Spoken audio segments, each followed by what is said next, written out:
જય શ્રી કૃષ્ણ. આજે આપણે બીજી એક પ્રવૃત્તિ કરવાના છીએ. મેં ગઈકાલે તમારી પાસે મંગાવી હતી વૃક્ષની છાલ.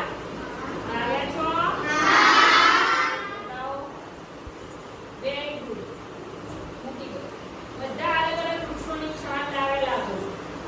આપણે આગળના પીરિયડમાં ભણી ગયા હતા ભોજપત્ર. કોઈને ભોજપત્રની વ્યાખ્યા આવડે છે? સરસ. ઊંચા વાળું